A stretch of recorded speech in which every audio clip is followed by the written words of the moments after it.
Ladies and gentlemen, boys and girls, children of all ages, Daily Football Roundup proudly brings to you the best damn podcast in the world, the 12-ounce Curl Route Podcast. I'm your host, Aaron Current. You can find me on Twitter or X at Aaron Current. My co-host, Kyle, can be found on there at DF Roundup.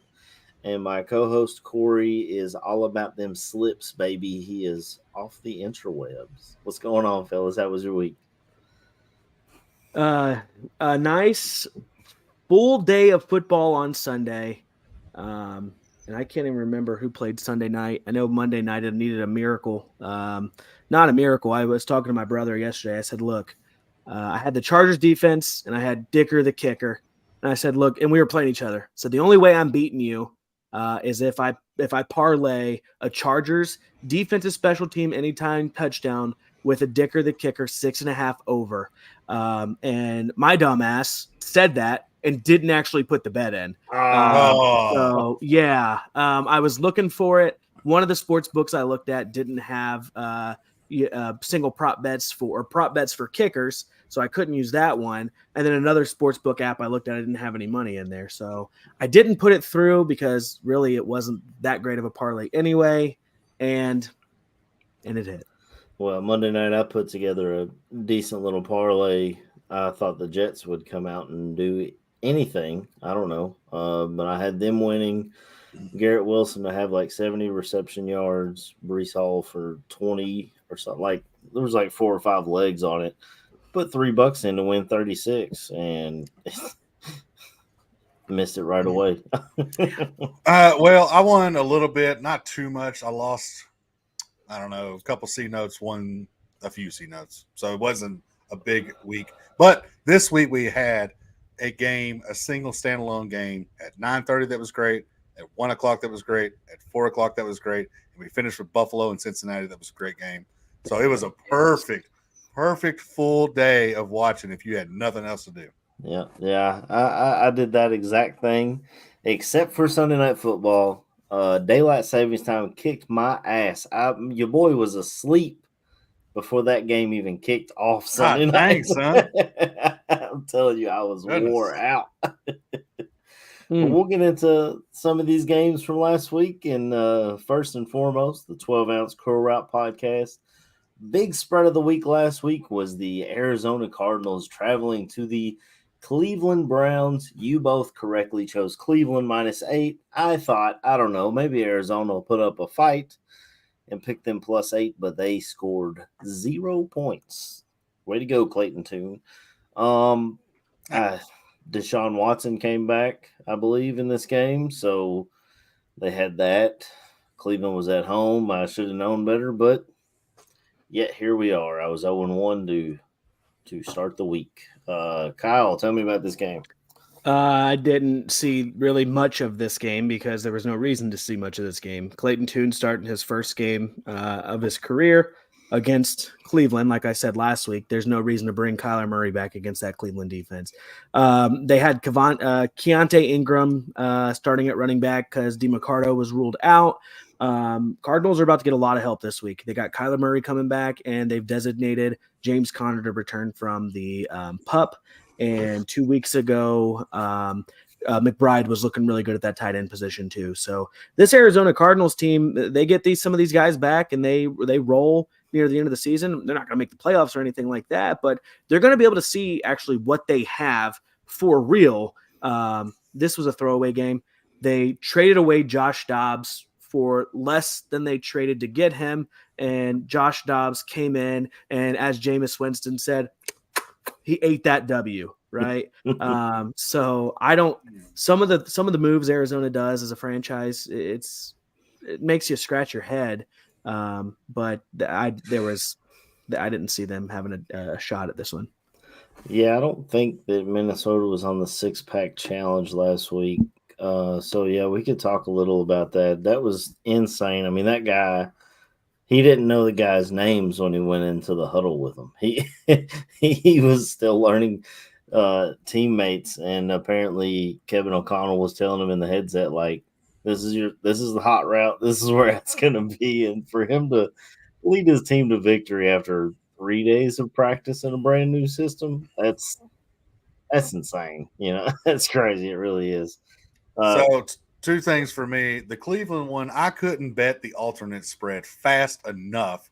And I did scare myself. I went up to 11.5. But then I was like, oh, I'm only going to bet a little bit. Man, I should have stuck with my heart again and just bet the farm because I don't farms. Cleveland, that was such a horrible way to introduce a quarterback as his first start. Cleveland, that defense is amazing. The game next week is going to be amazing, or this week coming with them in Baltimore. I'm the biggest Kyler Murray fan I know. I don't think that him coming back and Connor coming back off of IR is going to change too much. I caught there was a under 3.5 wins. I took that for the year, and this was about a week ago, and I feel confident about that. I just don't see Arizona doing anything. Like, I know the Rams are out, but they only have to play the Rams one more time. Their schedule's mediocre. It's about middle of the pack. I mean, I don't see Arizona winning another game unless there's like some fluke, which is crazy because the one win they got was Arizona. Dallas. Or I'm sorry, Dallas. Yeah. I just hope that as a Bears fan who owns the Panthers pick, that they win a couple of games and find a way to push us up the draft board. So hopefully Kyler can win a game or two for them. And I don't know. There's not much to cover on this game. I didn't really watch it either. Deshaun, by the way, he's still not back to what he was supposed to be. That was a mediocre game at best. He's got to get better. He did find Amari Cooper in the end zone at one point. Yeah, Amari had a fantasy game for sure. He had a good fantasy game. But that's a guy that I'm just real quick to go back to Josh Dobbs, though, because I do want to talk about him, and I know that we might have time later. But Josh Dobbs in the last, I don't know, less than 12 months, he has signed with the Tennessee Titans, and a week later was their starting quarterback last year. He was then traded from the Browns to the Cardinals, and a week later he was their starting quarterback. And he was traded on Tuesday, and on Sunday he came in and won the job of starting quarterback for the Minnesota Vikings. The guy threw his first career touchdown pass last year in week 17, week 18, whatever it was for the Tennessee Titans. And he's looked really good for the Cardinals. Like I said, for them to trade him away for less than what they got him for is insane to me. He was playing pretty well on that Cardinals team. I don't know. Let's go ahead and talk about this while we're at it with Minnesota and everything. Minnesota was at a point where they might have not played Justin Jefferson the rest of the year, and now they're going to. Yeah, and I think that Cam Akers, I think, is officially out now, which kind of hurts because he had a great game. I think. Yeah, but like especially in the NFC, they're not going to win the North, but like they have a really solid chance of being a wild card. And with Dobbs doing this without knowing Adam over there and Dale over here, he did what he did. And like, look, what is he? He's technically kind of an astronaut. So I mean, like, the guy's smart. He can pick it up real fast. Yeah, I like this. I'm rooting for him. I think it's awesome. I got a buddy that's a big Vikings fan. He has mixed emotions, obviously, but like I think it's a cool story if nothing else. Yeah, I kind of feel bad pulling for a former Tennessee Volunteer, but I mean, if there is one to pull for, right, Aaron, like that was one. We had that conversation last night on the other pod, and I was like, man, it's tough, but once you get to the NFL, it's the same thing with Lamar Jackson. Like, we shit all over him at UK, but like now it's you want to see him kind of succeed. Like, yeah. The only one different for me is Jair Alexander. Fuck him. Oh no, fuck him. Yeah. But sorry, Kyle. Yeah, that's mutual over here, by the way. Let's move on to the 12-ounce Curl Route podcast nail biter of the week. In Germany, Miami, quote unquote, at Kansas City. We all had Miami +2.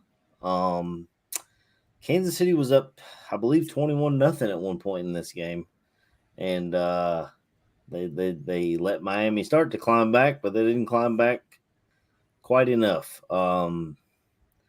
I was on a podcast during this game, but I still had it on next to me, watching it on my phone with no sound. It was I mean, honestly, for these two teams, it was pretty boring, in my opinion. I was expecting fireworks in Germany, and I didn't really get it. Mike McDaniel's comments to the German reporters was pretty cool before and after the game. Like, did you guys see that? He showed up and he goes, "I know what you're thinking. I'm bigger in person." He's so great. But Kyle, what do you think of this game out there in Germany? I'll be honest. I watched the first half of this game and then said, you know what? I'm going to go play a little bit of Madden. And was playing some Madden, and my brother called me, or I called him or something. And I said, oh, yeah, what's the score of that game? And he said, oh, it's 21-14. I think Mostert had punched in a touchdown after there was a Chris Jones penalty or something like that. And I was like, dang, I better go turn this thing on. It got interesting. And really, Miami was in it all the way till the end. And they were driving, and there was a bad snap on fourth down. Went right. I think it hit Tua in the hands, then went behind him, and then he dove on the ball. Yeah, it still touched his hands. You got to catch that. Dove on it instead of trying to scoop it, which on fourth down, can't do that. But, yeah, I was expecting more fireworks from this game, like you said, Aaron, and I really was expecting Miami to win. We all were, I think. Yeah, when it touches your hand, that rule only applies to wide receivers because you can see that coming from yards away, not 6 feet away. So we'll let that go. I don't think Kansas City is still that good. I don't think they're that good. They got up real fast. Miami's defense sucks. And then to see them do what they did to Kansas City's offense, and then there was a couple penalties here and there, no excuse. But Miami had 3 chances to come back, and then out of nowhere, a bad snap. But before that, they had a chance too. And now, look, Miami, they're 5-0 against under 500 teams. Now they're 3-0 or 0-3 against above 500 teams. I'm not giving up on the Dolphins. I think they're a better team. I think they're a better team than Kansas City. Yeah. We won't see this game again, obviously, unless it's AFC Championship, but I'm really mad. I'm really mad at how this game went. It's kind of concerning that Miami can't seem to get it together against good teams. I mean, if you plan on winning your division going into the playoffs, obviously you're going to play all good teams. Like I will say though, correct me if I'm wrong, which this will matter in the playoffs. Weren't all 3 of those technically away? This one was in Germany. The other one was in Buffalo, and then at Philly, right? Yeah. So, I mean, which that does matter. Like I said, it does matter in the playoffs, obviously, because if you don't win, then you're going to be on the road the entire time. But yeah, to me, it's winning an away game versus beating a hard team. Yeah. Yeah. The main thing is this is AFC. You're fighting for seeding, coming to that the win end of the does season. Matter. That win matters with Kansas City. Yeah. If they end up with the same record, that does matter. Yeah, so that could be a big thing. The next game, Thursday Night Football, the Tennessee Titans traveled to Pittsburgh, and they lose this game 16-20. Myself and Kyle was on Tennessee's side. Corey, you correctly picked Pittsburgh, and you even said on the show that you pushed this up to -4 and was comfortable with it. If you did, then you pushed. I mean, yeah, lost. I guess I got my money back technically. Right. This game, I tried to stay up and watch all of it because, as you guys know, I'm a big Will Levis fan. I had him second in the draft, and that's looking pretty good. I mean, I went back and watched one of my Barfly Tailgate shows from when we were about to do the draft. I literally said, Levis is my second favorite quarterback, and I got an awful lot of heat in the chat for it because that's when the banana came out and the mayo and the coffee came out, and a bunch of Bears fans were like, I would never even have him on my board. And so far, so good. I mean, he did throw an interception that ended the game, but Corey, we saw that at Kentucky where he trusts his arm a little bit too much and tries to fit a ball in there that shouldn't. My co-host on my other show said that he reminds him of Jay Cutler, and I can see that. Other than not acting like Jay Cutler, where he doesn't have the ability to lead men, because Will Levis definitely has that, but the arm talent and the way he trusts himself and sneaky athleticism that people don't I was going to say, they he don't seems give a hell of a Cutler lot that. better of an athlete than Cutler. Well, Even though Cutler's Cutler got had, some, he was a he's got sneaky some athlete, runs. yeah. But yeah, so that's why I say he reminds me a lot of Cutler.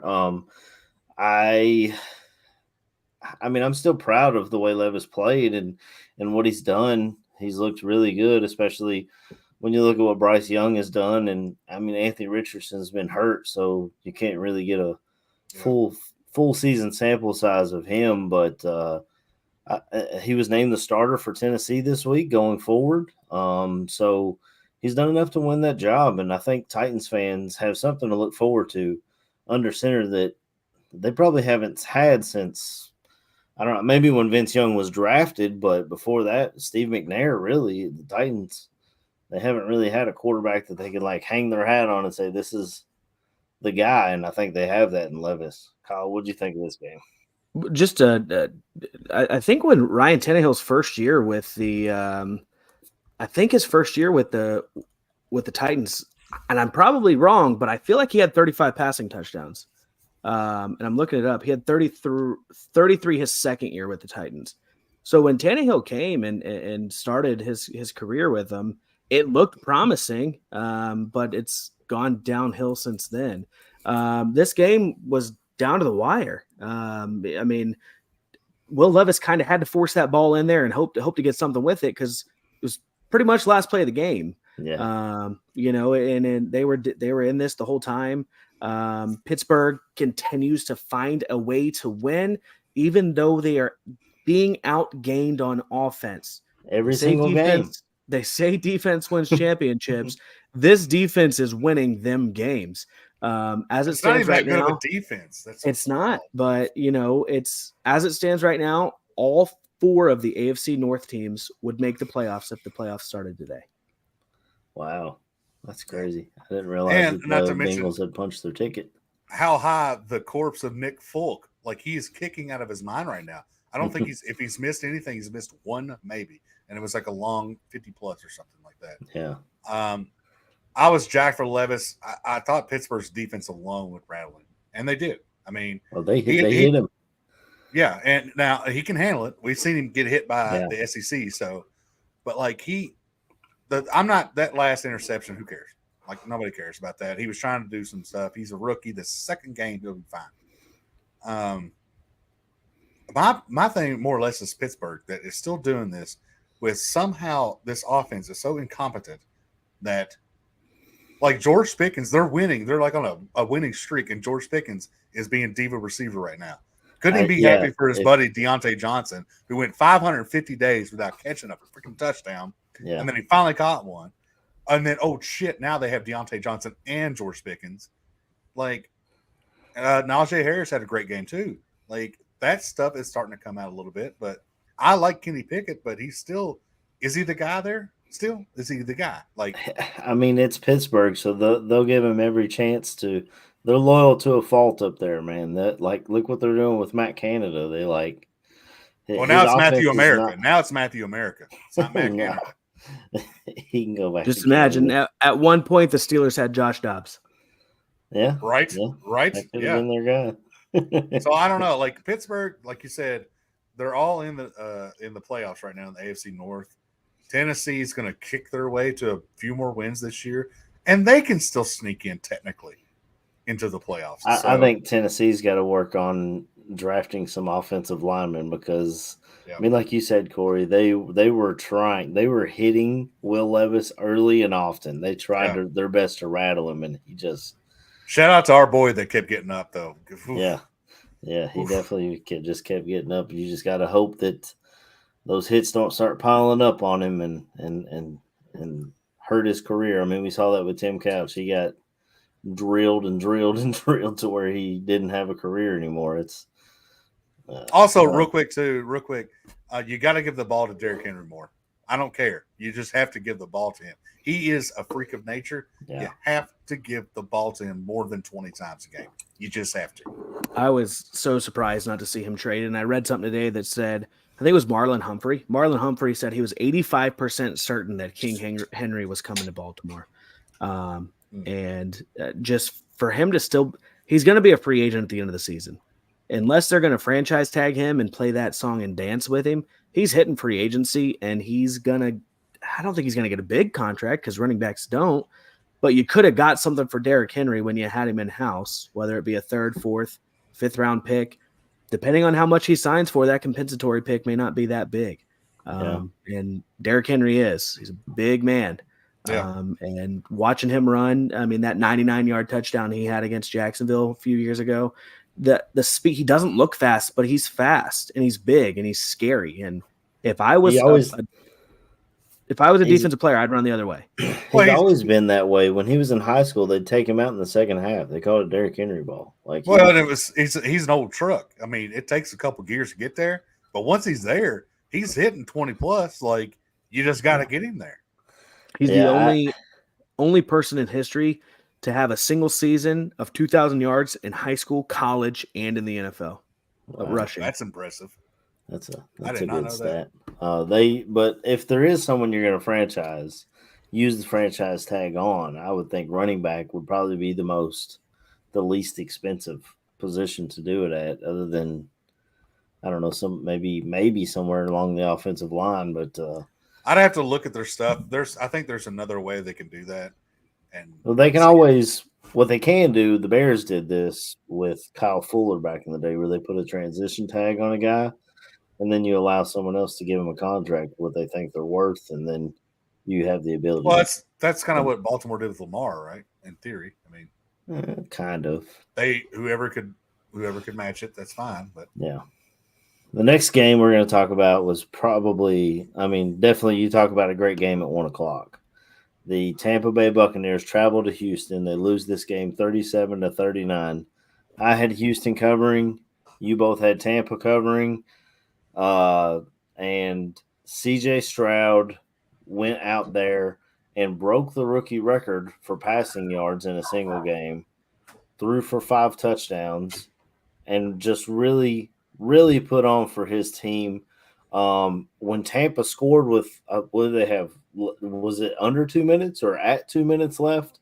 I was like, oh, wow, what's going to happen here? And all he did was take his team back down the field to hit a game winner to Tank Dell, another rookie. And the crazy thing about CJ Stroud doing this, Kyle, I know you probably want to talk Ohio State, but the fact that he's doing this without superstars around him, he's using Tank Dell and who else does he have to throw to? He's been utilizing Nico Collins. He's got Dalton Schultz.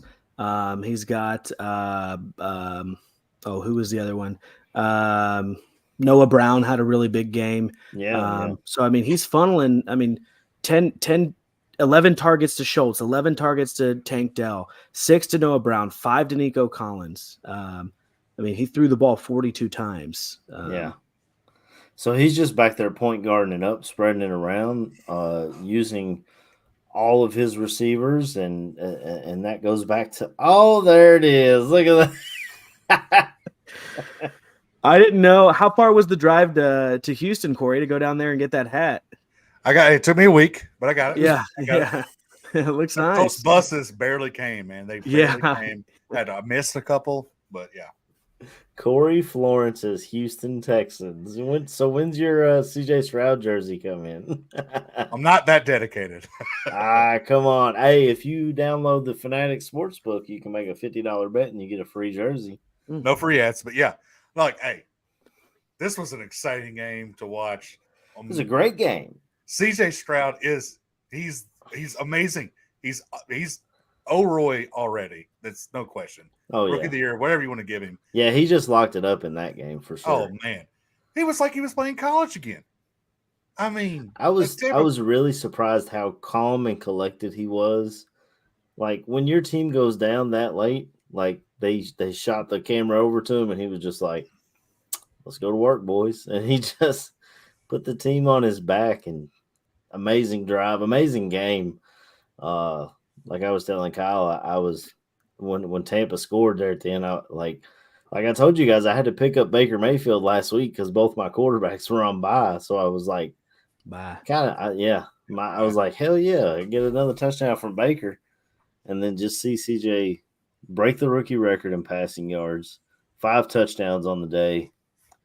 amazing Well, and then game. all the other crazy stuff that happened where Kaime Fairbairn went down, and then they had a running back only kick one, which Dare Ngumbawale. my God 29-yard field goal. Mm-hmm.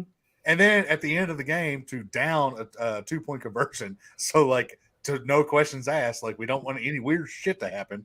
Like that's so wild that all that happened. Yeah. But CJ Stroud coming back in 46 seconds. Well, less than that, technically. I mean, well, them taking that knee on that 2-point conversion, Corey. Gave you the that's what solidified us this week. So we'll take Tampa Bay plus 2.5 on a kneel down by you guys call him CJ. I like to call him Coleridge Bernard Stroud the fourth. Coleridge, baby. Coleridge came in, took the snap, took that knee. He drove down 6-play, 70 yards in 40 seconds to win that game. 5 touchdowns, 470 yards. But he just like Jameis Winston, he ate that W, you know. I'm a Stroud boy, and I love every second of it. He's a Stroud boy. I got you. Oh, that's awesome. The next game that we have was Sunday at 4:25, America's game of the week. The Dallas Cowboys traveled to Philadelphia and lost the game 28-23. I had Philly. You both had Dallas. And this game came down to inches. There was a passing touchdown to a tight end that literally where he landed was inches outside of the goal line. And then Dak reaching out on a 2-point conversion that he stepped out at the 2. It was insane. Like you said, Corey, starting the show off. There was just great football all day long last Sunday, and it was just great. Kyle, tell me what you thought of this game. So this one came down right to the wire. This was a good game to watch.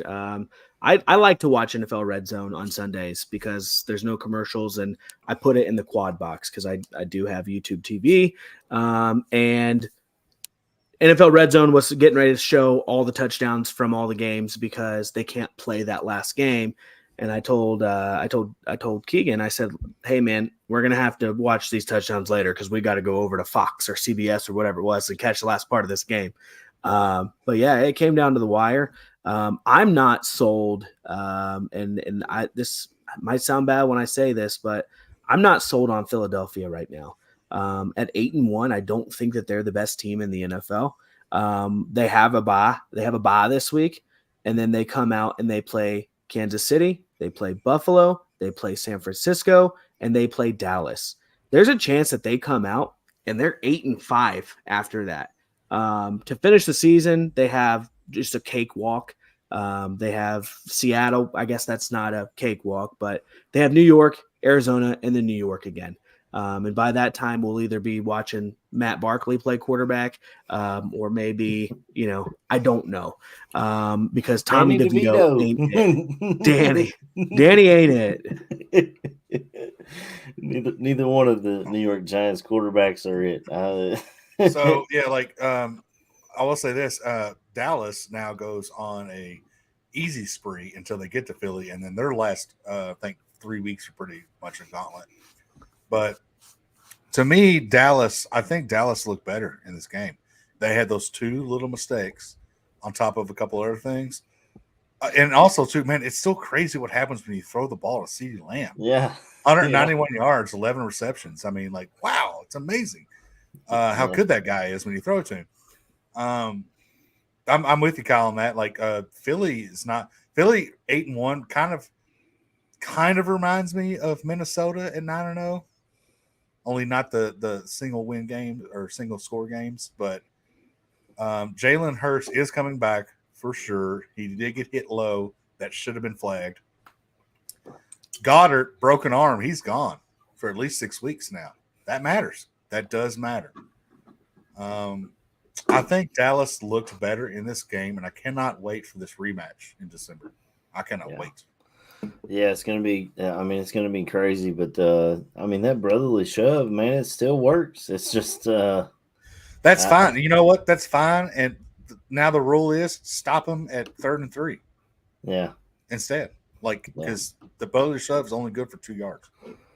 Yeah. Well, we did see who was it that got the Bears actually because they were playing the Saints and the Saints tried that. By the way. Thank you.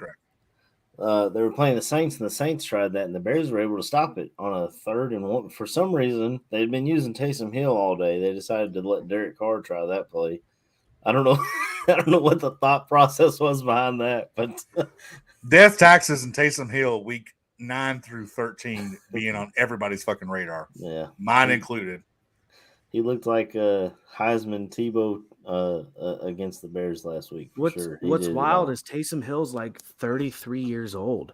He's not young in an NFL standpoint. I mean, the guy is he's 33. But he's only played a collective 500 snaps in the past. But every snap he plays is a car wreck. True, but like is, yeah. All right, but like he said, I mean, he is a beast when you look at him. He's just a monster of a dude.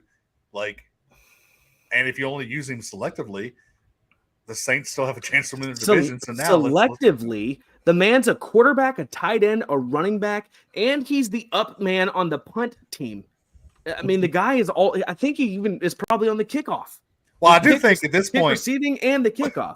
When they made Sean Payton's hand-selected stupid ass when they made that stupid ass contract, they're like, all right, he's got to play all 3 phases and then some at this point because we have got to get the money out of this motherfucker. Well, I know the Bears aren't on last week's thing, but he threw for a touchdown, ran a touchdown, and caught a touchdown in that game. And they used him in every phase of the game. The entire second half was played on one half of the field. The Bears never got over the 50.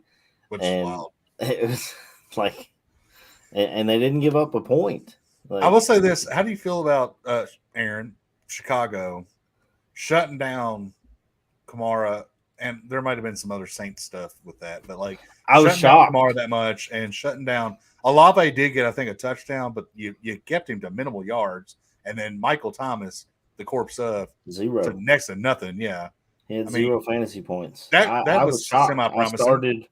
I started all the Saints I had in every fantasy league that I had because I was just like, after watching them against the Chargers, I thought the Saints were going to eat this defense up. But we'll finish the 6-pack challenge, and then we'll talk about some other games from last week and then move on to this week's 6-pack challenge. So the final game that we had on the 6-pack challenge was Sunday Night Football. The Buffalo Bills traveled to Cincinnati, and Cincinnati wins the game 24-18. Myself and Kyle had Cincinnati. Corey, you were on the side of Buffalo. The biggest thing about, like I told you guys, I fell asleep before this game started. I woke up and had to look at the box score and all that. But Cincinnati was able to stripe the stadium. I don't know if you guys saw a picture of it. It was really cool. One section was orange, the next was black. And I mean, you see that in college a lot. Like college stadiums will do gimmicky stuff like that, but I didn't expect an NFL team to be able to pull it off. But they pulled it off, and it looked really cool. Joe Burrow's back, boys. I don't know how else to put it. The guy just, I mean, he needed a couple of weeks for his calf to get right. Now, watch out for the Bengals. I mean, you talk about teams that aren't scared to go toe-to-toe with Kansas City. That's them, man. They thrive for it. They hope for it. So Cincinnati's coming on hot. And like you said, that whole division's in the playoffs right now. Kyle, tell me about this game, brother.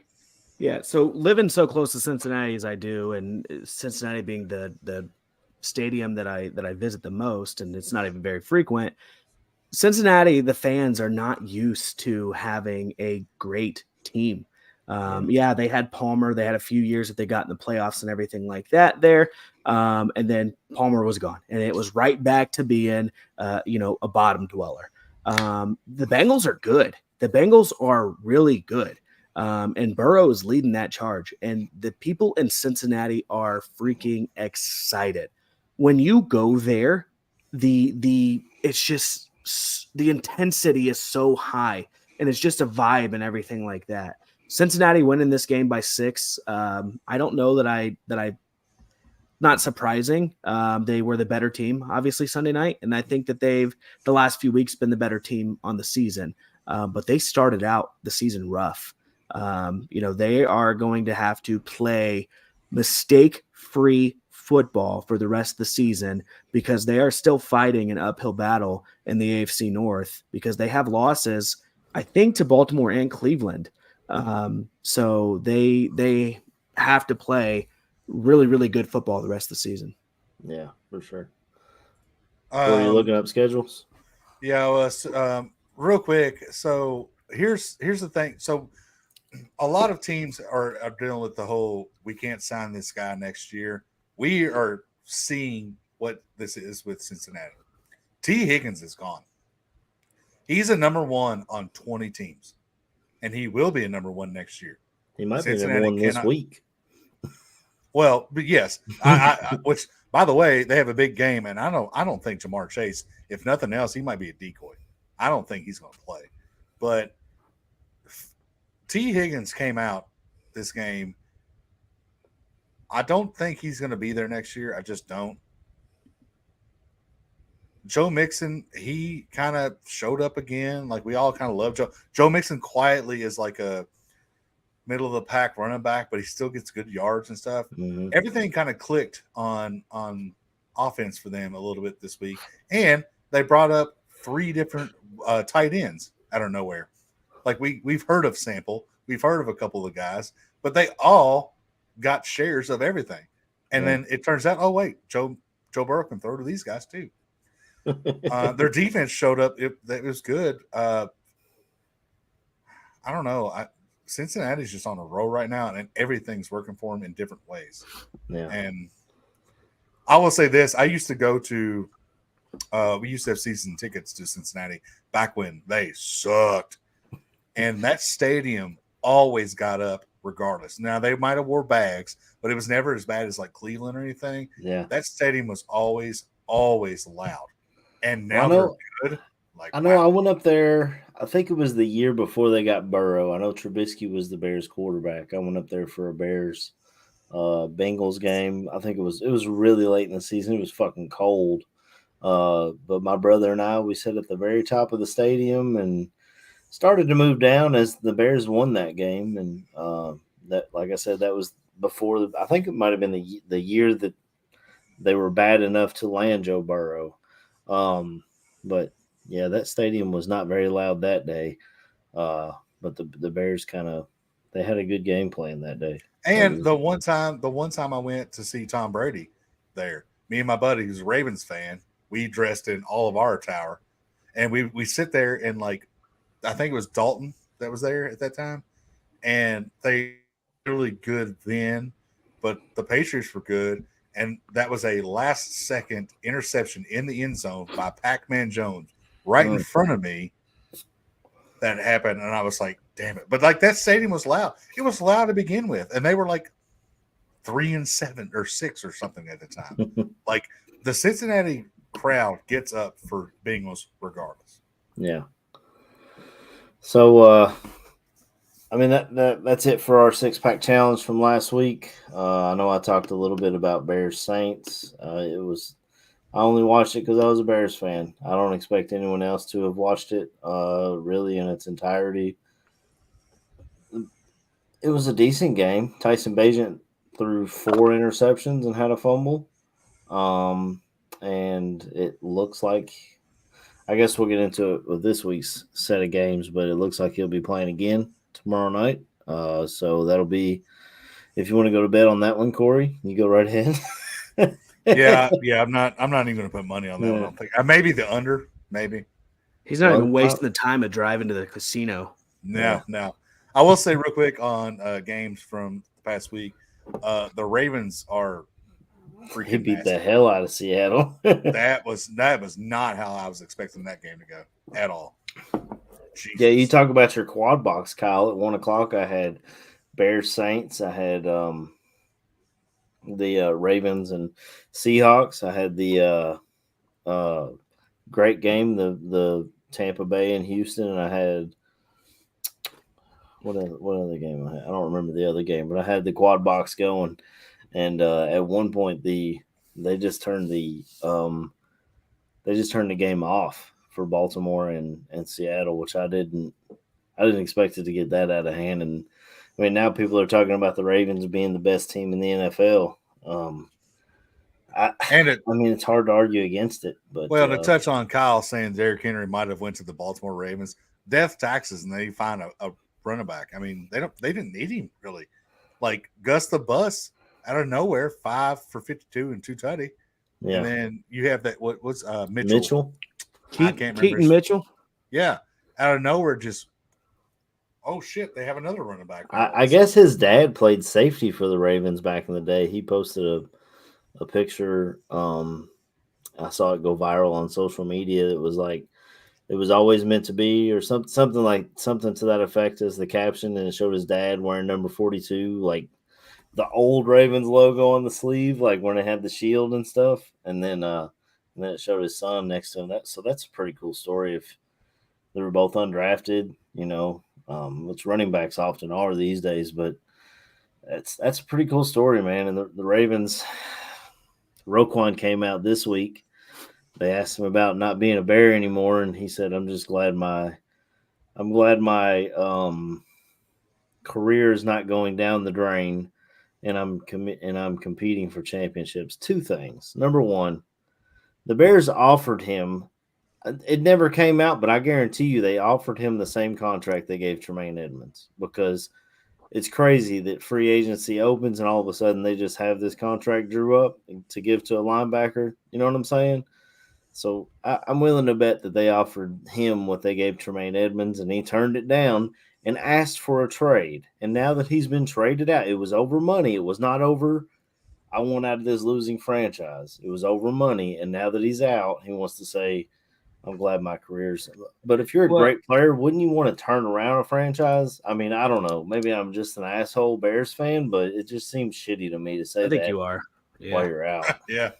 I mean, honestly, if you're on a team that's losing and they consistently lose, you don't want to be there. You start saying, like, what are we doing? Like, he was there in 2018 when we went to the fucking playoffs, though. And then once he gets out, he wants to run his mouth. Yeah, but he's also been there. He's in the locker room.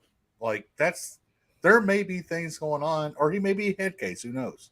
But like, I assume when most people, well, he doesn't have an agent, so that's. Well, we've seen that. That's a different story for today. But like, we've seen everybody that gets drafted by, especially like offensive players or quarterbacks, especially. But if you get drafted by a shitty team, you want to be the one to turn that around. I'm sure a lot of defensive guys feel that same way too. And then when it doesn't happen, and then when there's some other things going on, possibly, maybe they're like, all right, fuck it, I want out because somebody else is going to appreciate me more or something like that. And oh wait, I can get as much money going to a quote better team than the Bears or anybody, not just the Bears. I mean, I understand what he was saying. Yeah, go over there and win some championships. Go ahead. They are a better franchise historically at this point than the Bears are. I'm not going to argue against that. But he really could have just been like, I enjoyed my time in Chicago. I'm another laundry list of linebackers that have come through, because the Bears don't get a lot right, but we get linebacker and running back right. You can bet on that. Yeah. And for him to just come out there and say, I'm glad my career's not going down the drain in Chicago, that's a dick move. And I loved Roquan. If we'd have re-signed him, that would have been one of my jerseys in the closet. But I wasn't going to pay for it and then him not be there. It's like me with Patriot jerseys. That's the stupidest thing I've ever done. Buy a Patriot jersey. Yeah. Yeah. At least you're a Texans fan now, though, Corey. That's right. Yeah. I can buy a Stroud jersey all day. Coleridge, Bernard Stroud IV. Yeah. Kyle, is there any games from last week you wanted to touch on before we move on? I don't think so. I will say that in the Brad Johnson DFR Invitational, Corey still sits in first place. I've moved up to 3, and Aaron is now down to 5th. We have to have a strong end to the season because I'd really like for the title to stay, really I'd like it for it to stay with me, but if that can't happen, I'd love for it to stay, in the podcast family, within the 12-ounce Curl Route. Well, that way. That way we can have it. Yeah. I built the team to where I did unfortunately lose somehow. This was the worst game I ever had until next week when I play Aaron. He's going to have a bye. But I designed the team to have just one fluke loss for everybody to be on bye. So I will go into the week 11 8-2, and then I'll just run back off with it. So don't worry, it's going to stay in the podcast. Well, if I somehow win the title and it comes over here, I'm going to spray paint 12 ounce on the front of it like the NWO, you know. Sounds like a terrible idea. Yeah. I will tell you, this past week, my quarterback was deciding between Jordan Love and Coleridge, and I started Coleridge Stroud. Nice. Good play. He went for about 51, 52 points, and having CD and everything like that helps pretty good too. So last week overall was a rough week in fantasy. There was a lot of players that did not perform, and obviously, my team did great in another league. Like I had CD, I had a couple good. I was the one team in the one area that not in our leagues, obviously, but everything worked out for me somehow. And I was in my barroom league, I had 48 points going into Monday Night Football. Wow. Yeah. That's hard to do. You come out of Monday Night Football with 48 points too, Aaron? I don't remember. I didn't look at it. I know it was a loss. I think I had Jets defense going or something in they at least got you like 7. God damn. It was awful. I mean, I think I had Michael Thomas, and I think I may have even put in, who's that little speedy receiver that they like to use? Shaheed. Right, yeah, I was like, man, he'll get behind the Bears defense for a deep ball, but no, he put up 0 as well, and I was like, well, this is great. I just we'll move on to this week's games because just a bad week. I don't know. The 12 ounce Curl Route podcast, big spread of the week is Sunday at 4:25. I'm assuming this is America's game of the week again. I'm not sure. I hope not. Oh, God, I hope not. 4:25, man. I think it is. New York Giants traveling to Dallas. Dallas is a 16-point favorite. The over-under is 38.5. The money line for the New York Giants is plus 700. For Dallas is minus 1,100. I'm going to go first. Dallas stomped this team down with Daniel Jones. So without Daniel Jones, I don't think it gets any prettier. At Dallas in Jerry's World, I think they put on a show for the crowd, and I think Dallas wins big and they cover this spread. I don't know if I would tease it up, but I think they win by 20 at least. Corey, what do you got? I think the only thing is if they're not up that much by halftime, they're going to start sitting people mid-third. So, that's the only thing I'm kind of scared of. But you also it's a division rival, though. Well, that, and you also don't sit people unless you're up 3 scores at least. Yeah, I'm taking Cowboys. I'm not going to alt spread this at all, but yeah, Cowboys are going to. Man, when I saw this spread, I was just shocked. I don't think I've ever seen an NFL spread this big. I'm pretty sure Ohio State or Michigan or Washington could beat the Giants this week. It's almost a shame that they've already won a couple of games. So if they want that number 1 pick, they're going to have to trade up probably. Kyle, what you got in this game, brother? So firstly, before we jump into the games, I just want to say I'm tired of being in last place. I went 3-3 this week. I gained 1 game on Aaron, but I'm done messing around. I went through and made notes on every game this week, so I'll have a little bit more. Yeah, our boy did a lot of work this week. Apparently, I've been studying.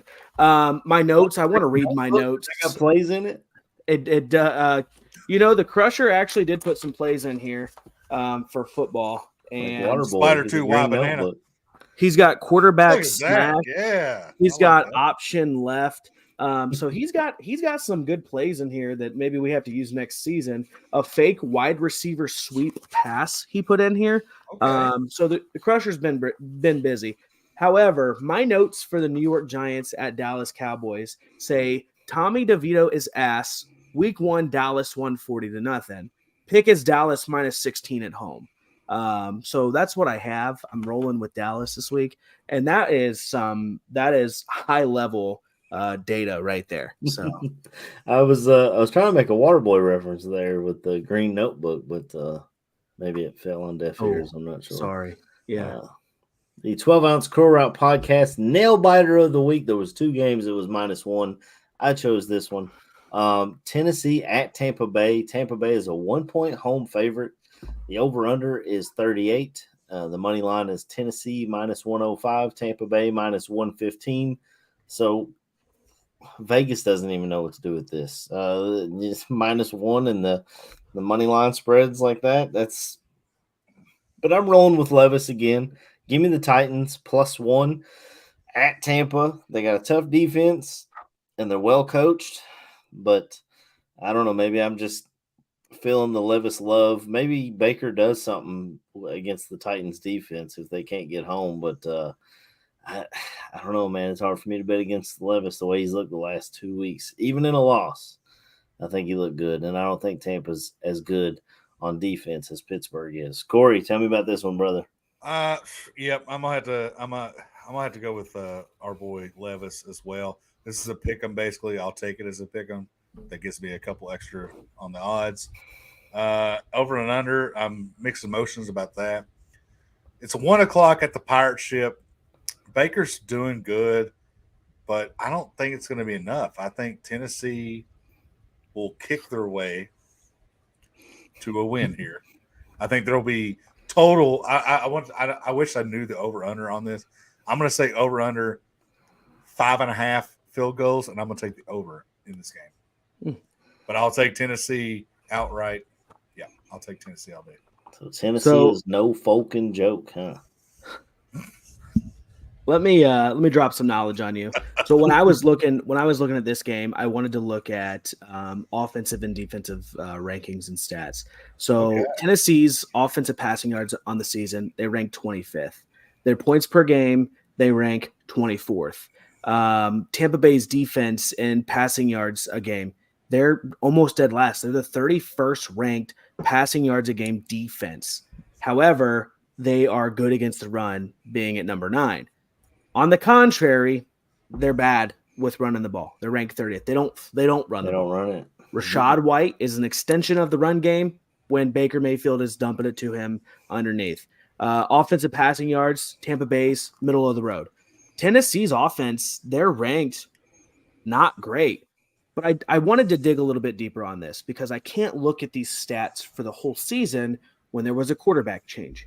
Ryan Tannehill was averaging 188 passing yards per game, whereas Will Levis, if you don't take the sacks into consideration, is 250 passing yards per game.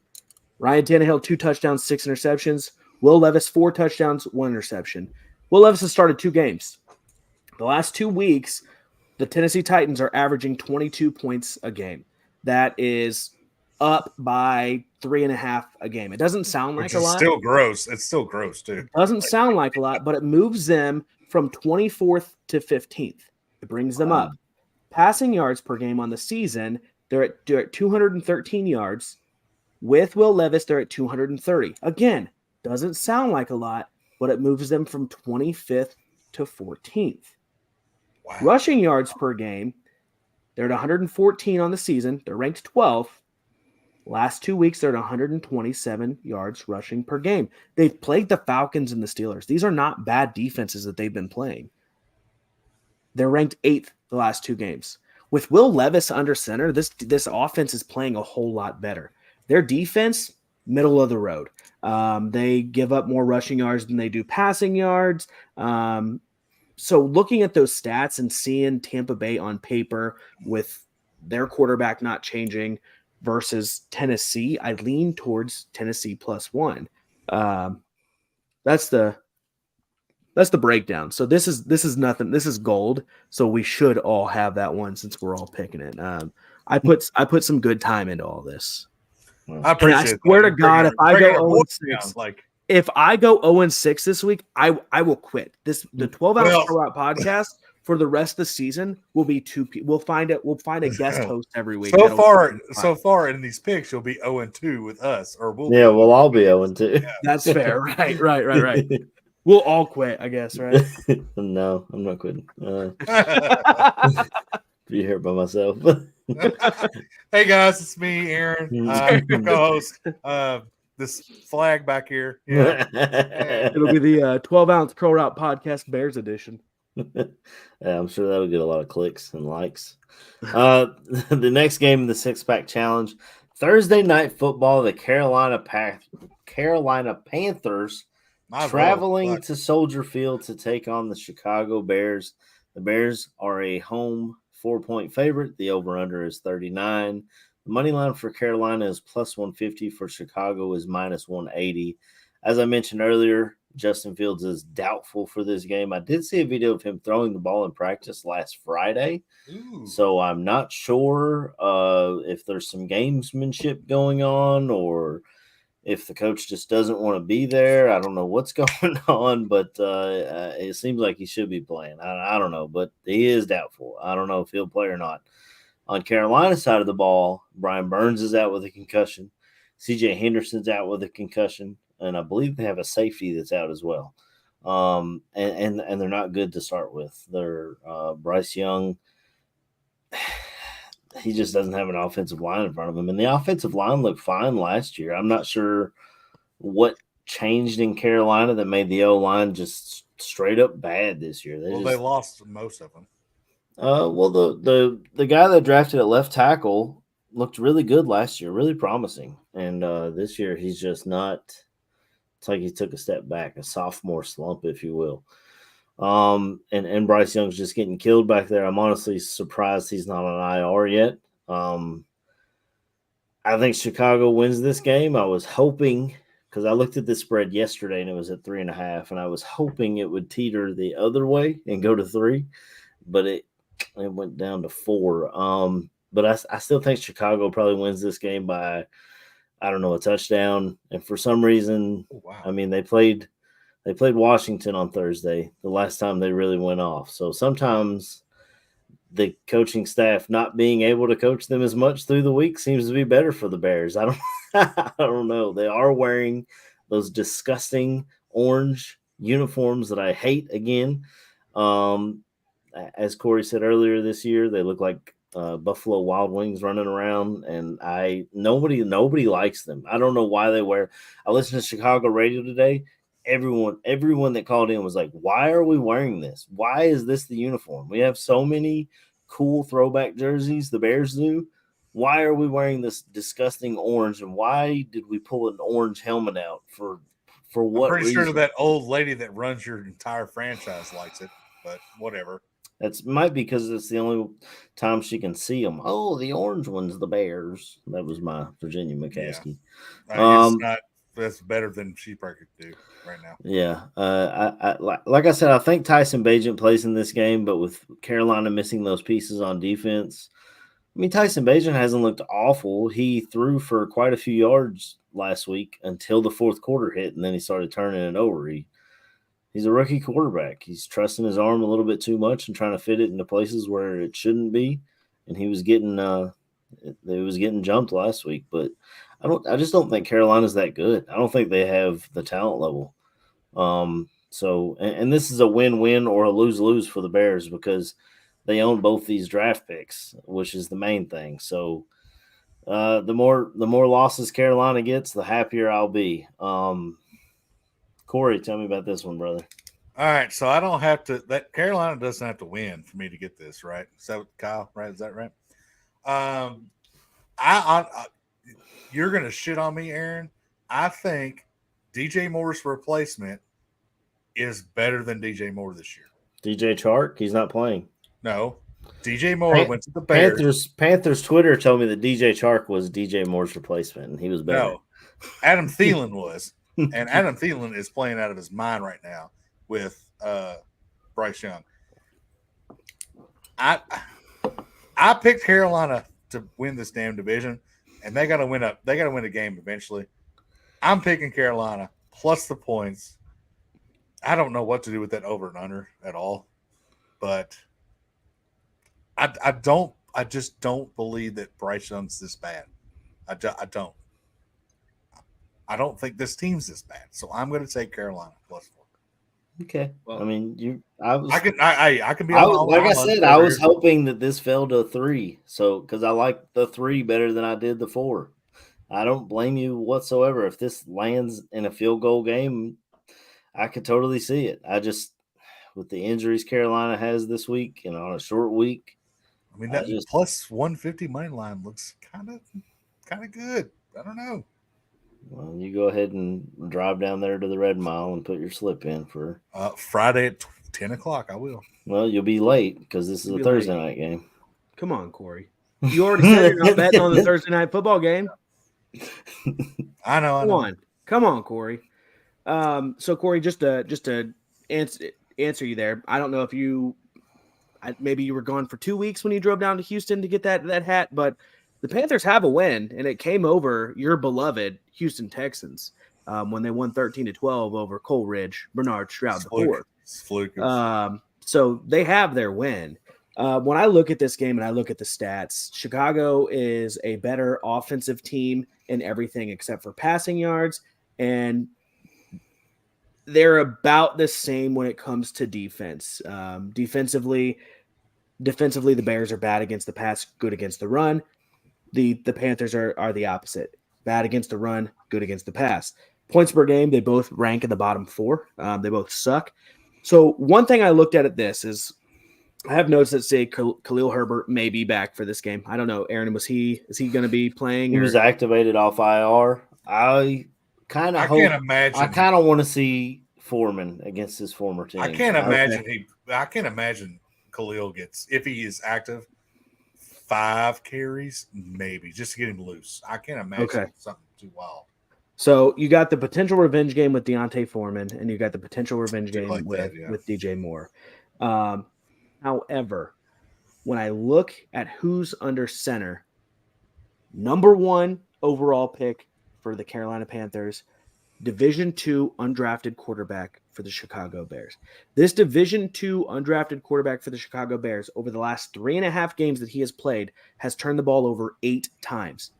He's averaging almost 2.5 turnovers a game. If you give this Carolina Panthers defense, who have multiple first-round picks on, if you give them a chance for an interception or a fumble, they are going to take it. I do not have to have the Carolina Panthers, the Crushers' beloved Carolina Panthers, win this game for me to get this pick right. I like the 4. I think the 4 is good. Aaron said, I wish it would have went the other way. I think Chicago maybe wins by a field goal. I think Chicago maybe loses by a field goal. I think it's going to be a tight game. If I'm a Bears fan, I hope that the Bears lose this game because it means that both of your picks, the Bears pick is going to gain value while your Panthers pick might lose a little bit, but it's going to give you a better chance for those 2 picks to be closer. Sound like you're underwater again. Yeah, I'm going to take Carolina plus 4.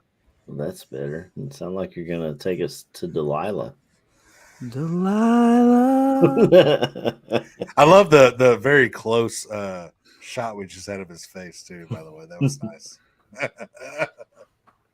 So far, hey Kyle. So far, 3 of the 3 we are together. Hey, we're riding 0-3 this week, Corey. Well, hey, I've never gone 0-6, so you're looking good right now. Let's see if this next one changes things. Sunday at 1 o'clock. I have twice.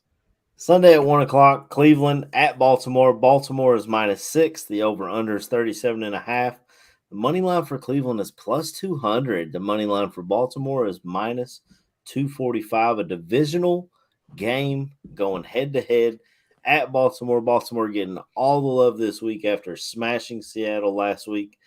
I mean, people are talking about this team being the Super Bowl winner, and it's hard to argue against it as long as they stay healthy, which is usually the problem. You know, Lamar, when he starts getting into December, that's when things get tough. But I like Baltimore in this game. Oh, actually, fuck. Y'all go ahead. I'll pick last. Corey, go ahead. Yeah, I picked Browns to win this division, and I'm scared. I'm so scared right now. But the over's going to hit. I don't give a shit what happens. The way these 2 teams have been playing lately. Yeah, how is Bears Carolina a higher over total than this one? Well, it's AFC North, the whole AFC North thing. Yeah. and both of these this is the number 1 defense and the number 3 defense. So yeah, but I'm still gonna take that over for sure. I'm gonna take the +6 with the Cleveland Browns because I do have faith in that team still, even after I just seen that ass whipping of Seattle by Baltimore. I'm taking Cleveland. I still believe Deshaun is going to come back eventually. Maybe not Houston Deshaun, but he's going to come back to just earn half of that contract. It's November 8th. He better be coming soon. Right. Yeah. Well, hey, easy now. Easy. Easy. Word Allegedly coming soon. I'm going to take it's +6. That's a lot. So I'm going to take Browns. That's why I passed it, man. That number's big. Go ahead, Kyle. So one of the things, or the things that stick out to me, is these teams are, statistically wise, these teams are pretty close. Even on the offensive side of the ball, they are both better run teams than they are passing teams. Cleveland on the season ranks 27 in passing, while Baltimore ranks 20th. Rushing yards per game, Baltimore's 1 and Cleveland is 3. Rushing yards a game. They have not had Nick Chubb they had him for two games? 1 game, 2 games? 2.5 technically, yeah. Yeah, they didn't have him for very long. Points per game, Baltimore ranks 6th. Cleveland ranks 14th. On the defensive side of the ball, they are both great against the pass. Cleveland ranks 1st. Baltimore ranks 2nd. Against the run, Cleveland's 6th. Baltimore's 8th. Against the points, Cleveland's 3rd, while Baltimore is 1st. When I look back at week 4, Baltimore won this game 28-3 in Cleveland. Yeah. 28-3 in Cleveland. However, week 4, no Nick Chubb, no Deshaun Watson, right? Cleveland beat Seattle, I believe, 2 weeks ago. Last week, 38-3 or 30. 2 weeks ago. No, Cleveland beat Seattle. Oh, Cleveland. It was a close one near the end. No, wait. Did Seattle win that game? I'm on it. Seattle did win that game. Yeah, 24-20. 24-20. It was close. Yeah, it was close. And then Baltimore turned around. At the 12th man, yeah. Baltimore turned around and smacked Seattle in the mouth. Baltimore also smacked Detroit in the mouth. However, with Deshaun coming back and with their passing getting a boost from Deshaun being back, because you've had PJ Walker and Dorian Thompson, Dorian Robinson Thompson. Is that his name? DTR. Dorian Thompson Robinson. Yeah. Whatever. Under center. And it's not been great. Deshaun is still he's a top tier quarterback. He is. Anybody who says that he isn't, I don't think that he's a top tier.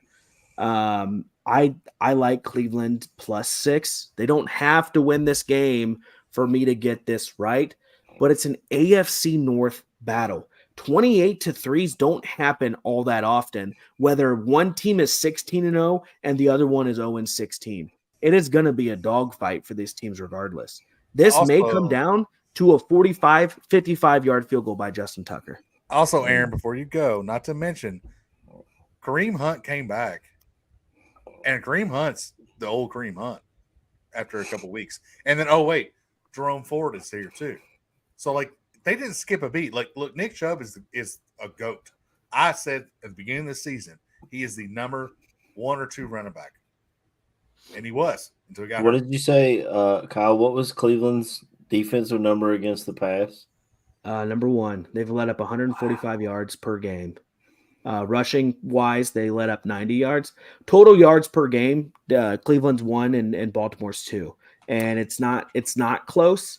235 yards a game for Cleveland versus 263 for Baltimore. Doesn't sound like a lot. That's 28 yards. I've taught myself in taking the under now. Fuck. I would probably take the under on this one too. I think this is going to be a low scoring affair. I just Mark Andrews, man, he's so good, and I'm riding with you guys on this one. Cleveland +6, just like you said, Kyle. Cleveland doesn't have to win this game for me to win this bet. I think it's a field goal game. That was what was causing me pause was the -6. I mean, like I said, Baltimore's getting a lot of love after smacking Detroit and then smacking Seattle in back-to-back weeks. But divisional game, they're not far from each other. You don't have a cold weather clear indicator to help you out because it's cold in both of these places. Yeah, I gotta go Cleveland +6 as well. Our next game, Sunday at 1:00, the Houston Texans traveling to Cincinnati to take on the Bengals. The Bengals are 6.5-point home favorites. The over/under is 48. The money line for Houston is +250. For Cincinnati is -310. Houston traveling all the way to Cincinnati. What I just said earlier about cold weather, that could help Cincinnati. I don't know what the weather's going to be like Sunday. I know it'll be 50, 60 degrees, I think. Yeah, so not too bad, especially if the sun's out. And CJ Stroud's at Ohio State, so he's used to cold weather. That's not going to bother him. Tell me what you think of this one, Kyle, and then I'll try to follow you up. Sure. I'll give you all the stats. Right? Thank you. So looking at this one, both of these teams, I wouldn't say that they're similar on offense because they're not. Cincinnati is dead last in rushing yards per game. They 76 yards rushing per game. Total yards a game, they're at 26th, while Houston is 8th. Rushing yards per game for Houston, they're 27th. They're not any better. They average 87 yards per game in rushing, which isn't surprising. Is Pierce and Devin Singletary? Yeah, is Pierce coming back this week? Or he's officially back. He's officially back, but I think he didn't practice today. So he has the questionable tag. I don't think it matters because they don't run the ball well with either of the running backs that they have. That's the only thing that I'm kind of concerned with Houston is they have two. Devin Singletary is middle of the pack guy, but like Pierce is great. We've seen Pierce be great. We haven't really seen Pierce be great this year, though. He has not this year, no. Right. But he did. He came out of nowhere last year, and he put himself on the map. Houston on the season ranks 3rd in passing yards. Defensive wise, yardage. Cincinnati gives up a lot of yards. 27 in passing yards on the season, 27 in rushing yards, 27 in total yards. They are a bad defense. But when it comes to points per game, they rank 12th. They let up about 20 points per game. Yardage wise, Houston ranks better, and they are at 20.6 points per game. I wanted to dig a little bit deeper because when I said I like to look at stats when there's been a quarterback change, there's been a quarterback change with the Cincinnati Bengals. The first on the season with Joe Burrow, they ranked 19th. They ranked 19th in passing yards. So I said, hold on, let me take out the first 2 games when Joe Burrow really wasn't Joe Burrow. Let me take that out and see where their passing yard ranks based off of everybody else for the season, averaging 260 yards. If you take out those first 2 games, that ranks 6th on the season. I said, hold on. Let me take it from the bye. They've played 2 games since the bye. Joe Burrow is fully healthy after the bye. They got T. Higgins back. They have Jamar Chase. Kind of had Jamar Chase against Buffalo. If we only take the 2 games that they've played since the bye, the Bengals ranked number 1 in passing yards on the season. But when I look at the other side of the ball and I look at Coleridge Bernard Stroud IV, and I see that he has only given up 1 interception on the season. This man is playing mistake-free football. He is currently on pace to beat Aaron Rodgers' record. I don't know what season he set this. Aaron Rodgers one season set the record for the lowest interception percentage when he threw 40 some odd passing touchdowns and 2 interceptions, 38 passing touchdowns maybe. CJ Stroud's turned the ball over through the air once. I think that this game is going to be close. And Bernard coming back to Ohio, even though he's not from here or anything like that. Coleridge, I'm sorry, I called him Bernard. Coleridge Bernard coming back to Ohio where he played last year. I think it's going to be more of a homecoming for him. Coleridge and Joe Burrow both went to Ohio State. Joe left. Coleridge came in.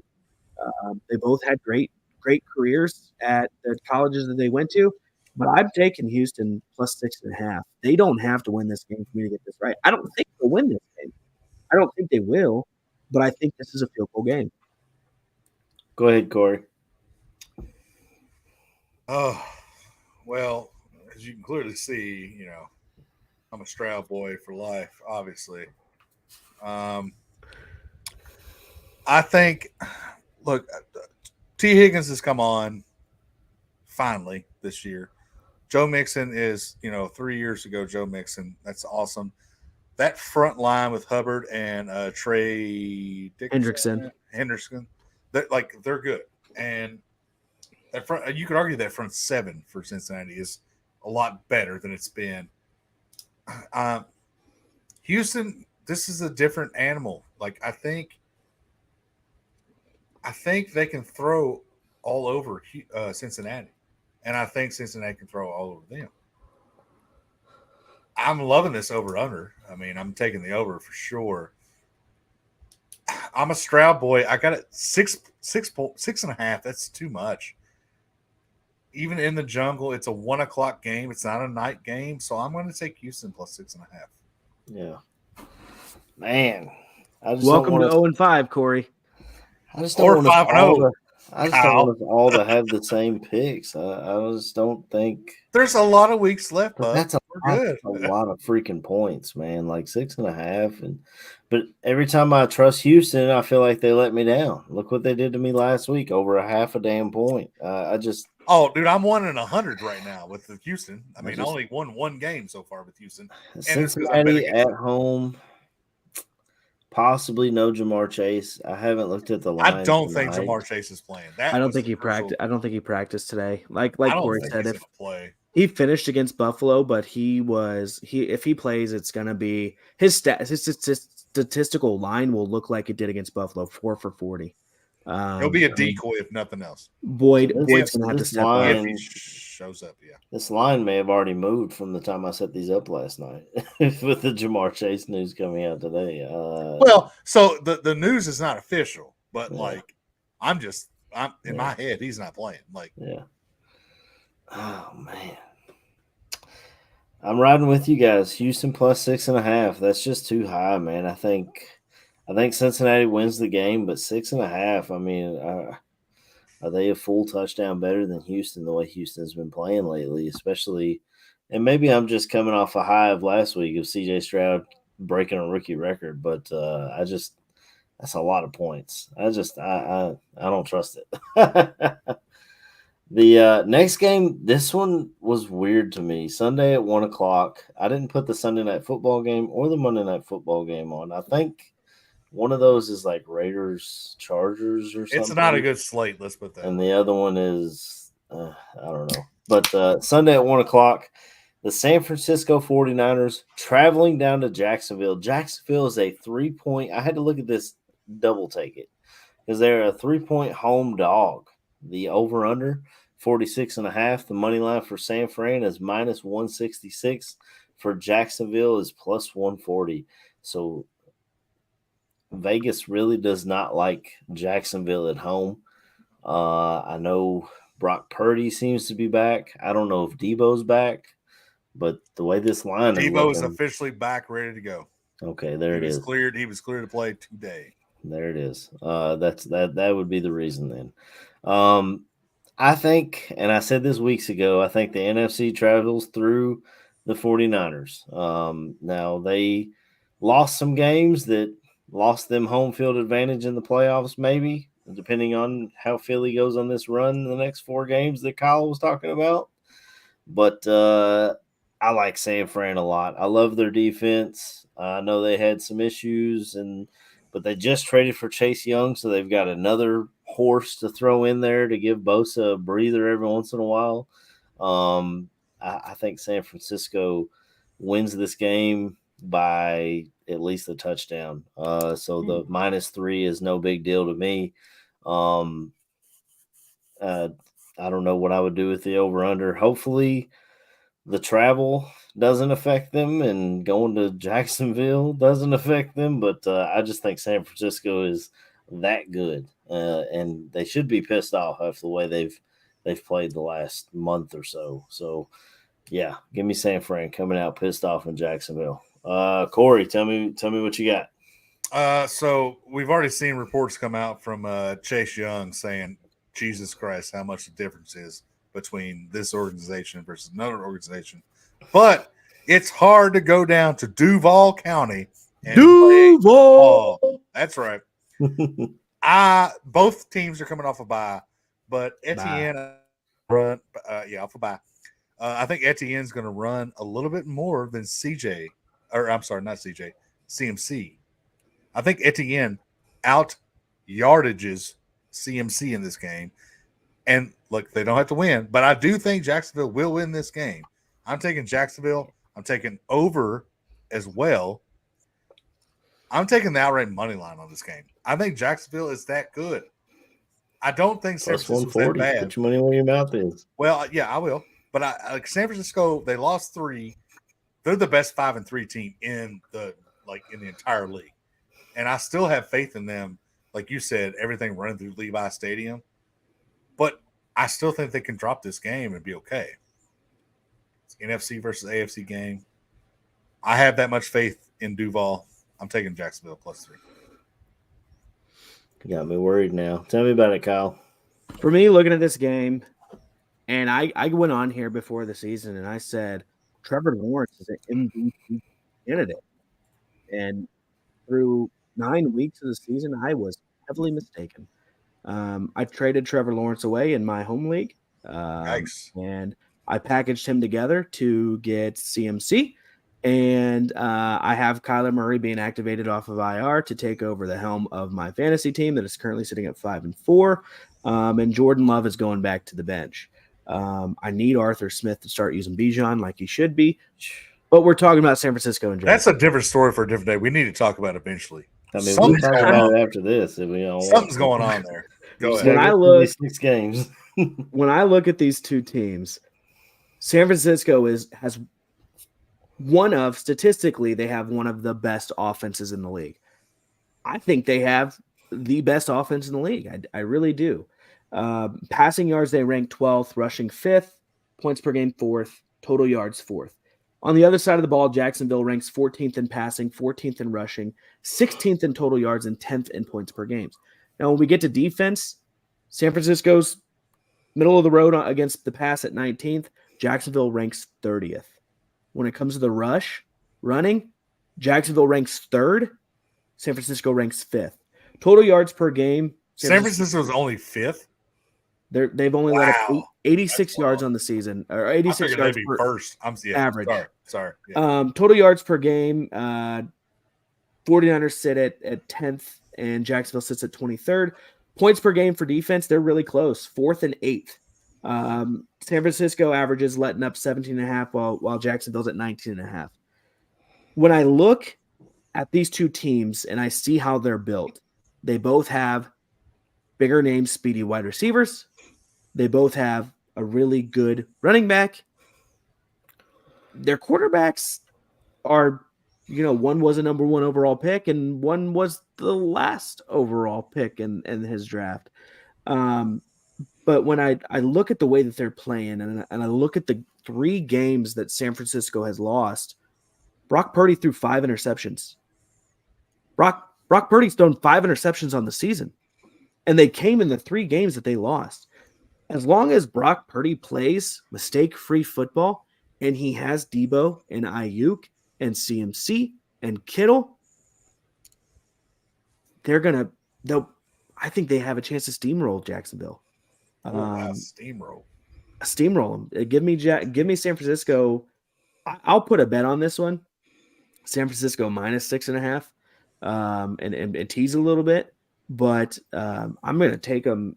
In the 6-pack challenge. Would you like to do a side bet on that? At -3. My Venmo is CFlow22. If you would like to make a side bet on that, I would take that alternate spread if you would so generously want to do that. This is gonna. I'll let the sports book take my money, Corey. But this is the game. This is the game that's going to set you and I apart.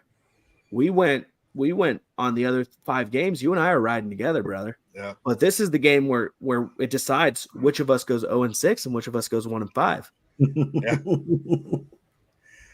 Aaron has a good chance to either catch up to me or go way behind. I think I only picked 2 away from you. This one in Chicago. You picked that one in Chicago, correct? Okay. We're riding together on Dallas, right. Tennessee, Right, so, Cleveland, and Houston. Yeah. So there will be a change in scores if nothing else. Maybe. Yeah. There could be pushes. What'd you call me? You heard him. So what are some other games you guys would like to speak on this week?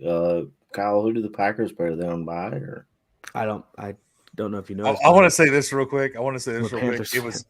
It was super sad when I seen our beloved leader drop Jordan Love in the league. I was like, oh boy, that's tough. You're talking about in the Invitational? Yeah, when you dropped your own guy, it was. Of course, I dropped Jordan Love for Brock Purdy, who was sitting out there in waivers. No. Look at the guy's schedule the rest of the season. Look, hey, rule number 1: don't draft anybody on your real life favorite team, and you did it, and then you had to drop him, and it was a sad sight to see. It was. Look, sorry, I drafted Anthony Richardson and Lamar Jackson coming into this season, and I said, hey, Anthony Richardson's playing lights out, and I traded away Lamar, and then Anthony Richardson's gotten hurt. And since then, I have been band-aiding that quarterback position until Coleridge decided to start playing, 5 touchdowns last week against Tampa Bay. Let me see who I started at quarterback the last few weeks since I traded away Lamar. And I think I'm too busy at the top, so I don't know. I'm not sure who you're actually playing. So if his name's Coleridge, where does CJ come from? It says I don't know. His father's name is Coleridge, so he's the junior. So CJ. But he's the 4th, is what Kyle said. But he's still a junior. So all right, so just to tell you, week 1 I started Lamar. Week 2 I started Anthony Richardson. Week 3, wow. I had traded away Lamar and Anthony Richardson was hurt. That's why you traded away Lamar. Coleridge got the start for me on week 3. Anthony Richardson was back. He got the start week 4. Week 5, Anthony Richardson, that's the week he got hurt. Week 6, I started Matthew Stafford against Arizona. Yikes. He got me 15 points that week. You know what they say, Aaron? If you got 3 quarterbacks, you don't have 1 quarterback, right? Yeah. That's what they say. I also started Kyron Williams that week. Week 7 was Jordan Love. Week 8 was CJ Stroud. Week 9 was CJ Stroud. Coleridge. I started Coleridge. And I'm currently on a 2-game heater. Week 6, when I started Stafford, I beat the Crusher. So how dare you? Sorry to he you, is Crusher. A 9-year-old in our league. He's a 9-year-old. He's sitting at 2-7. He's sitting at 2-7. He was talking to me before I got on the podcast. He's like, Dad, can you help me? I need a quarterback this week. So he wanted Jalen Hurts is on a bye, and he wanted to know which quarterback to pick up. And I was like, look, buddy, I'm putting stuff together for the podcast tonight. We can look at quarterback tomorrow. I already took Geno in our league, so you can't have Geno. Maybe I'll just trade him Coleridge for a few fab bucks, so he has a quarterback this week. He was scrolling through Sleeper, and he's like, Dad, Drew Brees. He's like, should I pick him up? And I'm like, buddy, no, he's not playing. He's really tired. He's like, I'm going to see if Tom Brady's out there. And then he came across Big Ben. And he's like, Dad, Big Ben's here. I'm like, dude, I told you we'd look at this later. I'm trying to get ready for this podcast. Like, what are you doing? So I'm going to talk him into Tommy DeVito this week. I have a couple pieces that if he wants to trade, he can trade. Like, no big deal. Don't try to take advantage of a 9-year-old here, Corey. As you're trying to give him DeVito. Was it our? I think it may have been our league when I had to pick up Baker Mayfield last week, and I'm pretty sure I've dropped him since then, so he should be available. Did you start Baker?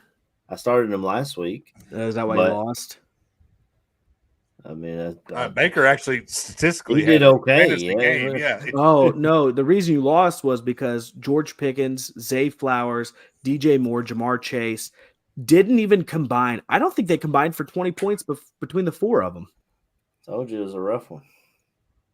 That's awful. Week. Just be glad you're taking me down. I'm sure our audience loves to hear about our fantasy teams. Yeah. Last week. If you ain't a Stroud boy, you're on the wrong side of the aisle, boys. Yeah. God damn it. Cole Rich for life.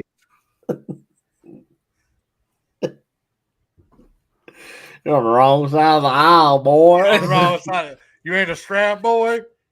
Gunfire. In the background. It is Texas. Boy. It is Texas. Everybody's got a gun in Texas. I believe you get that when you come out of your mama. 3%ers ain't got shit on the strap, boys. That's a political joke of a bunch of white people with arms and ammo. Because, like I said, I left Sunday Night Football and Monday Night Football off. I left my Raiders Jets is Sunday night. I looked that up. Raiders Jets. I just want to see the shit show that commences in that game. Other than that, I'm not watching it. Like Broncos Bills is Monday night. Raiders Jets are -1. Over under set at 36. I will say this about the Raiders. When they brought in Antonio Pierce, I know a lot of people laughed at him and was like, "This is a Jeff Saturday move." But AP's different. AP's way different. When he sat up there in that press conference and was like, "Look, I was born in Compton. I grew up listening to NWA, so I was born a Raider." And then Devontae Adams was like, "I'm ready to run through a wall for this dude." I believe. Also, not to mention that AP has done his not to be, let's not say interim coach, but he's been coaching. This wasn't a Jeff Saturday move, in my opinion. AP has been doing the time. Yeah. And he is trying to eventually be a coach. I thought he did really well last week. I mean, but death taxes and Raiders will fuck it up like they always do. If he can, but if he can finish strong, I mean, Rich Bisaccia should be the head coach. Should still have been. Should still be the coach. Yes, he should. He got them to the playoffs. For them not to take that man seriously was just it was a Raiders move. Where's he at now? He's got to be coaching still, right? He's a special team coach in Green Bay. Oh. Yikes! You went. Oof, that's downgrade. Maybe he saw the writing on the wall and knew that LaFleur wasn't gonna. As much maybe I could be a head coach here if the head coach gets fired. That beautiful face is not going to get fired in Green Bay. Special teams coordinator in Green Bay, but Las Vegas messed up. I mean, they continue to mess up. They fired Jack Del Rio after he went 8-8. I think. Look, you say made the playoffs. We say Detroit before for the longest time was the worst franchise, or whatever. You could throw in the Red Commanders in there, all that stuff. The Raiders are just awful. They're just one of the worst. Their owner pays $400 for his hair to be cut like that. If that tells you anything, I thought about how that's ran. Josh McDaniels out of a job yet. Currently barber is gainfully employed. Currently, Raiders are currently paying John Gruden and Josh McDaniels $80 million, and then additional I think $8 million for Josh McDaniels' staff. And then so if that tells you anything, next year. That sounds like a college firing. Is what that sounds like. Well, speaking of college, maybe that's a place they give Jim Harbaugh a call. I mean, he's coached when they were Oakland, but he's coached for the Raiders before. Well, that's the difference. We won't talk about the Harbaugh stuff just yet, because I don't know if the NFL is going to allow him to coach now. Well, he can't steal signs in the NFL. They speak into helmets, which how do they not do that in college? I don't think they they can't afford it. It's too expensive. You're right. SEC, baby. SEC can afford it. Dabo ain't gonna do it though. He can't. He ain't paying nobody. Tyler, sit up here and count my $10 million a year. Tyler, I don't know. I was going somewhere with that, and I totally lost my train of thought. Good show, boys. Yep. I think unless there's any other games y'all want to talk about, I think we can close this thing on that. So go to Daily Football Roundups YouTube page and subscribe. Hit the little bell to get notifications. They'll tell you when we go live. Like, comment, subscribe. If you listen to us via a podcast app, leave us a review, please. We do appreciate it. Trying to grow the algorithm, get other people to listen. Tell your friends about it. And it's a kid-friendly show. We try to keep the cursing to a minimum. Sometimes we don't always do that, but I mean, I let my kid listen to the show, so it is what it is. So you know, it's tell everybody about the 12-ounce Curl Route podcast, even though the name doesn't sound like it could be forever. I don't know. I'm butchering this outro, and I do apologize. But we'll get out of here, and we'll just see everybody next week. Tell them what we say, Corey. Bye.